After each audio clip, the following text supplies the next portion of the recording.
people are the majority of the voting age in our country. Why can't young people organize themselves and throw out the 70-year-olds? The question is not whether you can throw out the 70-year-olds. The question is that in a situation where the same mind clamors for bread and books, bread will always win. And the political elite of this country have mastered the art because they know that 500 naira and 1,000 naira will make people sell their votes at the polling booth. And so it is not that we young people don't want to organize to take over from you. But it is that your generation has the money to keep our generation aground. And you have and your generation has deliberately, sir, except for very few progressives like you, refused to give us the kind of education that will empower us to demand mandatory accountability from your generation. The kind of education that will help us to become innovative and drive competitiveness for Nigeria's economy. When you say that banks are giving loans to small businesses in Nigeria, the banks come with double-digit loans that are unaffordable for those small businesses. When you talk about youth and unemployment, the idea is not even youth unemployment. The idea is that youth unemployability is a greater challenge above youth unemployment. When you do not empower our generation to speak English so that we can get the right kind of jobs that will help us stand side by Singapore, Finland, and Canada, you deprive us of our fundamental humanity. I agree with you, don't worry.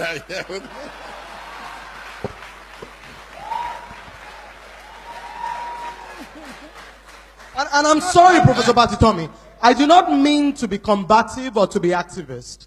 This is a platform for reasonable conversation. Absolutely. But I believe that young people like me get the opportunity to speak truth to power only once in a while. And I stand here for an entire generation. I cannot curry it for the old people. The policy makers, the captains of industry, the people who make decisions in private companies to sponsor reality shows and refuse to sponsor youth empowerment programs, they sit in this room. And it is therefore important that I put the voice of my generation on the agenda, because I know you people are That's the ones. why I started with you. Give me a break. I started with you because I know that. Based on logistics, there are two categories of young people in Nigeria today. The first category, the educated, empowered, and privileged. The second category, the poor, the deprived, and angry young people, who form the majority of the youth population you refer to, and are the ones that have become the tools of trade in the hands of the politicians. So we, the young people who are educated and can make the type of decisions and understand where Nigeria needs to go, are in our minority. The ones in the villages and the bushes who don't have education, who are poor and angry, who become area boys, do not even have food to eat 3 times one day. Now, where do we go from here? How do we promote inclusiveness? Nigeria and Africa have to become entities that embrace consequences. What do I mean by that? Consequences, when we begin to punish bad behavior in Nigeria, when people steal our money and we put them in jail, Nigeria and Africa will become better countries. I'll tell you why, sir. In Singapore, under Lee Kuan Yew, a minister bargained with a contractor and took money and took bribe from him to give him a contract. When Lee Kuan Yew found out, the minister committed suicide and left a note behind that he would rather die than face the consequences Lee Kuan Yew will place them. In Nigeria, when people steal our money, we give them chieftaincy titles.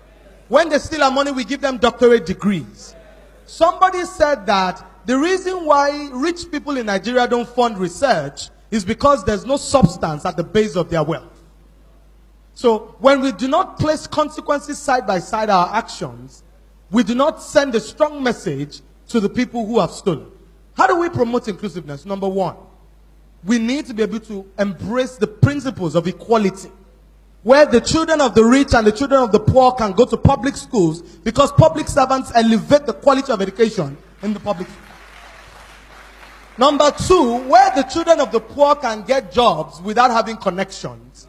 When they go to University of Lagos and go to University of Ibadan, and they are given the same kind of jobs that people like me who went to Harvard University Kennedy School can get, that is when we become an equal country. A country where the children of the rich go to school abroad and come back to lead the corporations is not a country. We're just simply cohabiting. Why do I say that?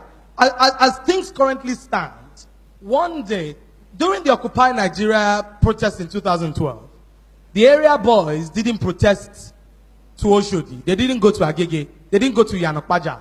They went to VGC. They went to Ikoyi. They went to Lagos. They went to VIA. It means that they know the homes where the rich people, the children of the rich people stay. And the truth is that in a country like this, where we continue to segregate and keep the children of the poor aground, this country is going to go up in flames one day. People are going to get to a point where they cannot take anymore. And people are going to get to a point where they cannot take anymore. When we create jobs, we cannot, within companies, we cannot decide that, for example, the children of the rich must be superior to the children of the poor. And as we continue to promote the ideas of diversity, of inclusion, of equality, we need to move forward and think about how to strengthen the economy of Nigeria by diversifying.